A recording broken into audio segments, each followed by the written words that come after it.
Welcome to HardReset.Info. In this video, I'm going to show you how to change light settings on your ARLO Pro 5 security camera.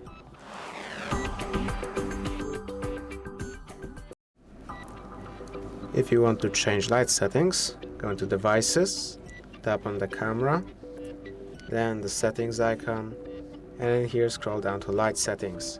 This will allow you to change the brightness of the spotlight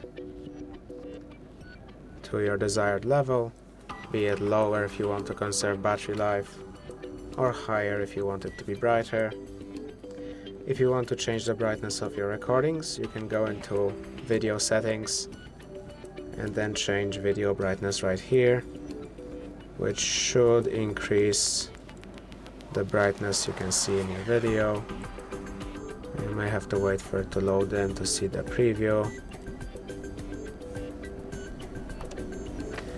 After it loads in, you can see it's a bit brighter. You can also set it to be darker, which should make show you in the preview how it goes darker. You can change the brightness settings of the video here. Now, if this video helped you, please consider subscribing, leave a like and a comment down below.